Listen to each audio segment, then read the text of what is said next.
Hello and welcome to Politics and Pints, the podcast where we break down British politics without all the chaos. I'm Toby, and as I'm recording this, today is actually my 21st birthday. Yesterday, Andy Burnham became the ninth Prime Minister in my lifetime. What's truly remarkable about that is that in the 21 years before I was born, between 1984 and 2005, Britain only had three prime ministers. In recent years, politics has changed dramatically. So today, we're going to go through the first 24 hours of the Burnham premiership, what happened, what it means, and what comes next. So we've already started talking about politics, and this is Politics and Pints, of course. So I've got a lovely pint of star ramen on the go. Cheers. I think we should talk about how do we get here, because obviously, I think you look at the past 10 years, and I think when Labour won the general election in 2024, we sort of thought this was going to be a new beginning. Obviously, there were sceptics, of course, there will be with any government. But I think a lot of people, I would say the majority of people, thought that this chopping and changing of prime ministers at the first sign of disaster was perhaps going to be left in the past with that Conservative government. But here we are.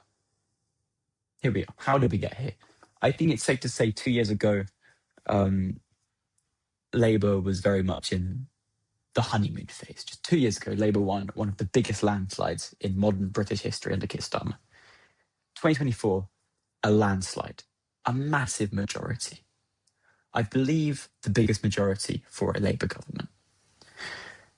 It was a promise of stability after 14 years of Conservative government, which throughout the vast majority of that didn't have stability. But then things started to become difficult. Falling poll rates, local election setbacks, internal frustration. There was scandals. The appointment of Peter Mandelson was perhaps not his downfall, but I think it's a very safe bet to say that the Mandelson scandal was a big contributing factor to Starmer's downfall. There were questions over Labour's direction, and eventually Keir Starmer resigned after losing the confidence of much of his party following poor local election results. This is where Andy Burnham enters. He's been the mayor of Greater Manchester since 2017. That's 9 years. He isn't a newcomer, though, into Westminster. He served in Tony Blair and Gordon Brown's governments before leaving Westminster to become mayor of Greater Manchester. Mayor since 2017. Oversaw bus franchising, became known nationally during COVID. That's certainly when I became aware of Andy Burnham. Nicknamed the King of the North. Many Labour members had seen him as future leader for years. He ran for leader twice, once in 2010 when he finished fourth, once in 2015 when he finished second. He lost both of those. He's been around the block a long time. He was an MP for 12 years, mayor of Greater Manchester for 9, and with Keir Starmer's leadership coming into question, I think he saw an opportunity. There, of course, was one problem. You can't realistically become Prime Minister if you aren't an MP. Burnham sees this sort of the Keir Starmer's Labour Party collapsing, and he sees an opportunity, but obviously he needs to become an MP to challenge Keir Starmer. There are obviously talks of a leadership election, but that isn't going to happen before Andy Burnham is an MP. He wants to run in Gorton and Denton, but the Labour's National Executive Committee, which is run by Starmer loyalists, don't let him in, which could it have been the final nail in Keir Starmer's coffin, or the last of many nails in Keir Starmer's coffin? I think so. Yeah, it showed he was weak. It showed he was scared of Andy Burnham. But Josh Simons, MP for Makerfield, stood down specifically to allow Burnham to run in the by-election. This time he was allowed to run.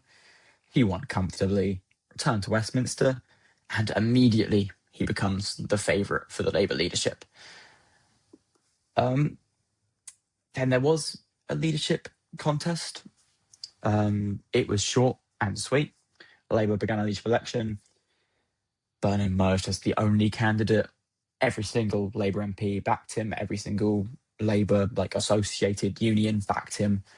He was elected Labour leader on July 17th. And he became our Prime Minister on July 20th. Sometimes I think viewers may remember, or listeners may remember, this is a podcast, you may remember leadership elections from a few years ago with the Tories. They lasted, some of them, not this, I forget which way around it was. Sunak's was quick. Liz Truss's, that went on for quite a while. Theresa May, that one went on quite a while. I think the Johnson one went on quite a little while as well. They go on for a long time. This one not so much. There are a lot of people inevitably asking questions of Andy Burnham because, especially I think because the leadership election was so quick, he hasn't been required to essentially explain himself to the general public. We didn't know until his speech yesterday what his plan is for the country, and we still don't know everything, There are questions of, I didn't vote for Andy Burnham. Why isn't there a general election? And I suppose the answer is, if for those viewers who are wanting to learn more about politics and those who aren't necessarily reading everything, watching everything, we don't directly elect prime ministers in this country. We elect members of parliament. And as long as Labour still commands a majority in the House of Commons, it can choose a new leader without calling a general election. Whether that new leader has the same mandate or should have the same mandate, I suppose I should say, is obviously up for debate. But in general terms, they do. So that brings us to yesterday, Monday morning. Keir Starmer travelled to Buckingham Palace to formally resign. A short time later, Andy Burnham made the same journey, where King Charles III invited him to form a government. Charles III, that is right, yeah. My brain went foggy for a bit there. That is Charles III, yeah. And just like that, Britain had a new Prime Minister. And now let's go in chronological order of the last 24 hours. Let's hit the Downing Street. One thing I found fascinating, just thinking about this over the last few days, is how quickly British politics can change. A month ago, Andy Burnham wasn't even an MP. Yesterday, he walked through the door of number 10. Whether you support him or not, that's a remarkable political journey. He's not been an MP for 9 years. And I think a lot. He's lost 2 leadership elections, and now he's won one unopposed. It is a remarkable journey. I think looking at yesterday Downing Street, let's go to his speech. Without a lectern, interestingly, the lectern man took away his lectern. He just had 2 like a little mic stand, a bit like this one, just in front of him, wearing a suit for the first time in a while. And he walked down the streets of Downing Street. He walked down, greeting crowds and crowds of supporters, and then he gave a speech. And I quite like the speech. I'm still not sold on Andy Burnham. I think already he's a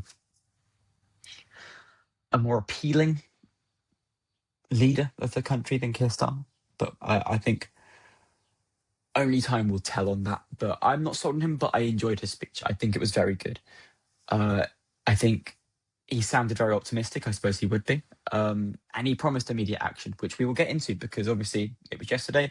He said yesterday that there will be things tomorrow, being today, and now it's today, and we've had things. He's announced things, which we'll get to that later. So he promised immediate action, and it sounds like he's delivering on it. he acknowledged how people feel, which I think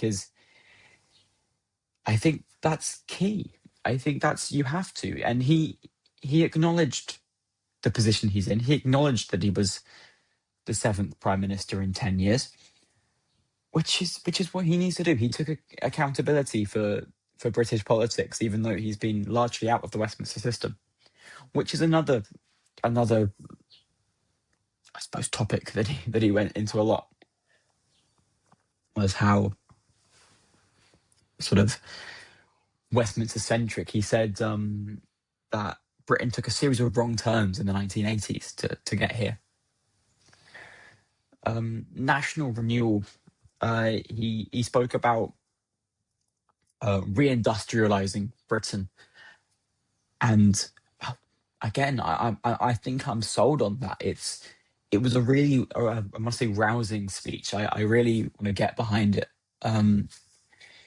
He spoke of devolution. As Mayor of Greater Manchester, he's sort of that is his background. He's sort of the king of devolution, I suppose. In recent times, he's taken Manchester and really made it something, when the North doesn't necessarily get the support that London, the South, especially London, does. He wants to put power into every postcode. So he wants to take the power out of Whitehall and redistribute it. And I think obviously with the unitary councils, this isn't Andy Burnham thing, this is just another thing, because it was announced on Friday. Kent County Council not going to exist in a couple of years' time. Neither are any of the city councils, the district councils. They're all being, Kent is being split into north, mid, east, and west. And I suppose it's decentralizing the power and putting it into the local communities, which I think, if done correctly, it can only be the correct thing to do. He also has a different governing style, doesn't he, to Keir Starmer? Keir Starmer was never a talker. He was never a public speaker, which he was a barrister. Well, I think his background was barrister. He was director of public prosecutions. I assume that meant he used to be a barrister. Please correct me if I'm wrong on that one. I welcome any corrections. It's not just his personality, it's his general style, the tone. He's more conversational. I don't know if he's more optimistic, because I think Starmer was also very optimistic, but he certainly delivers that optimism in a much more convincing way, I suppose. He's also a lot more ideological. Keir Starmer, I mean, they're both centrists, but I think Burnham certainly has more. He has more of an ideology. He has more. I don't want to bash on Starmer too much. Friend of the pod, he went to the pub directly after resigning. But I don't know. I just think Burnham is more ideological. Whether that's a good thing or a bad thing, sometimes is actual ideologies. But I think no one's disagreeing with the fact that he is more ideological. Manchesterism, so to speak. I think if I had to sum up Burnham's speech in one sentence, he wanted to present himself as a prime minister focused on practical improvements to everyday life rather than grand constitutional change. It did sound like he wanted to make things better, and obviously every politician's going to do that. It's only his second day in Parliament. That was his first day. That was his first act as prime minister. So only time will tell. And I think certainly the narrative could change over the course of this podcast. And I think it's the best time to start a politics podcast, because we've got a new prime minister. Before a single major bill reaches Parliament, before a budget is delivered, and before any election promises have been fulfilled, our Cabinet tells us who the Prime Minister trusts, which issues they want to prioritise, and the balance they're trying to strike within their party. Today isn't about judging these appointments, are good or bad. It's about asking one simple question. What does this cabinet tell us about the Burnham government? I think the Cumulative Chancellor, this one was the big surprise. I think for a long time, since we sort of knew Burnham was going to be the next Prime Minister, everyone was speculating. I think Shabana Mahmood and Ed Miliband were the main frontrunners for this one, but it went to John Healey, the former Defence Secretary, veteran Labour politician, experience under Blair and Brown, unlike Burnham, and he replaced Rachel Reeves. And it's one of Burnham's biggest and most surprising appointments. I think it tells us Burnham wants to reset economic leadership. The economy is always the government's biggest political challenge. By appointing someone different rather than keeping Rachel Reeves, Burnham is signalling that he wants a fresh start. The Chancellor is arguably the second most powerful person in government. I'd say not even arguably. They are the most powerful person, second most powerful person in government after the Prime Minister. And this appointment tells us that Burnham wasn't afraid to make a bold change on day one. And I suppose the question is, will John Healey be remembered for steady management or big economic reform? The next sort of key role was the Foreign Secretary, Ed Miliband. It's a role he was definitely tipped for. Former Labour leader from 2010 to 2015. Previously served as the Energy Secretary, one of Labour's most recognisable politicians, really. He was the figurehead of the Labour Party for those years, and I think it shows that Burnham values experience and international profile. With wars in Ukraine and the Middle East, plus relations with Europe and the US, foreign affairs are unusually important. I feel like foreign affairs are bigger now than they have been for a very long time. This is a job. It's not a job where you get months to settle in. The phone is going to start ringing immediately. Ed Miliband and Burnham has already spoken to Zelensky and Trump. He spoke to them yesterday. Ed Miliband needs to be on it with these issues. Shabana Mahmood remains Home Secretary. I think sometimes keeping someone in is as significant as replacing them. It suggests Burnham wants continuity on crime, immigration, national security. I suppose it's Burnham saying that if something's working, why change it? If it ain't broke, don't fix it. As much as Reform would like you to believe that Labour aren't making a difference with immigration, they certainly are. They are. Illegal immigration is down considerably compared to the previous Tory government. There's an improvement there, and I suppose Burnham says if it's working, why change? And that's fair enough, I think. It's certainly. I don't think we were expecting that because Shabana Mahmood is considerably further right of the party than Andy Burnham, but maybe this is Andy Burnham showing that this isn't just going to be the Andy Burnham party. This is the Labour Party. He's gonna break down factions, which he mentioned in his speech, which maybe is evidence of that.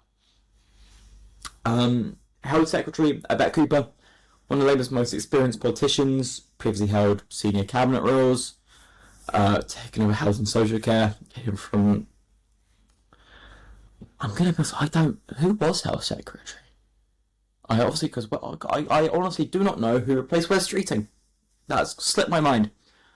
The NHS is always going to be one of the biggest issues for voters. Burnham has spoken personally about holding social care because of his father's Alzheimer's. So this appointment fits one of his long-standing interests.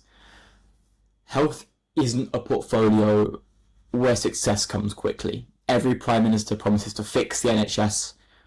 Very few leave office with voters believing they actually have. Because it's one of those things that are so front-facing publicly that you just don't know. You just can't. It's something really has to change before you start to notice it. Angela Rayner as Housing Secretary is another relatively big appointment. She returns to the Housing Secretary role. She was former Deputy Prime Minister and former Housing Secretary. I think this is going to be a big role in Andy Burnham's government. Obviously, she has now been cleared of her controversies regarding housing. VAT on household electricity bills will be removed from the 1st of October. VAT is currently 5%. The government estimates the average household will save around £45 a year, and ministers say the measure will be funded by cancelling the previous government's digital ID programme. This isn't the biggest tax cut in British history, but that's almost beside the point. Politics is often about symbolism. A government's first policy tells you what it wants people to associate with it. What could Burnham have done instead? He could have cut income tax, fuel duty, raised NHS funding, got a hard line on immigration, gone soft on immigration. Instead, he chose household bills. He tells us he wants his government to be associated with the cost of living. I think you could say every household benefits from this. People don't need to apply, the savings happen automatically through suppliers, and it arrives before the winter when electricity use is often higher. It sends a message that the government wants to put money back into people's pockets quickly. But I think the criticism isn't really about the idea, it's about the scale. £45 a year savings, it's less than £1 a week, and I think the general public will be asking, will people actually notice that? I think energy prices themselves could also rise, meaning the VAT saving might simply offset higher bills rather than leave households paying noticeably less overall. A further question raised by critics is whether cancelling the digital ID programme provides a sustainable source of funding for the policy. For me, the announcement isn't really about every household saving £45. It's about the message. This government wants to be judged first and foremost on whether it can make everyday life a little easier, one bit at a time. Whether it succeeds is another question. As I've said multiple times today, it really is only time will tell. This isn't going to change everyone's world, but it does set a precedent for this government.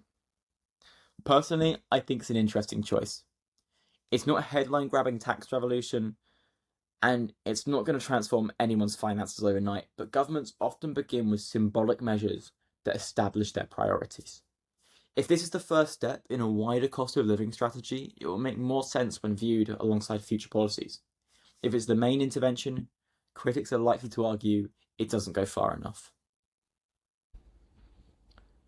Before I finish, I just want to take a moment to acknowledge the tragic murder of Anne Widdecombe. Whatever your politics, violence has absolutely no place in our democracy. Public service should never come with a fear of violence because of your political beliefs. My thoughts are with her family, friends, and everyone affected by this tragedy. I hope this could also serve as a reminder that disagreement is healthy, debate is essential, but respect for one another is what keeps democracy strong. Thank you so much for listening to the very first episode of Politics and Pints. If you enjoyed today's episode, I'd really appreciate it if you followed the podcast and shared it with someone else who's interested in British politics. You can also find Politics and Pints on TikTok, Instagram, and YouTube, where I'm posting clips throughout the week. I'll hopefully be back every Sunday. Until then, cheers.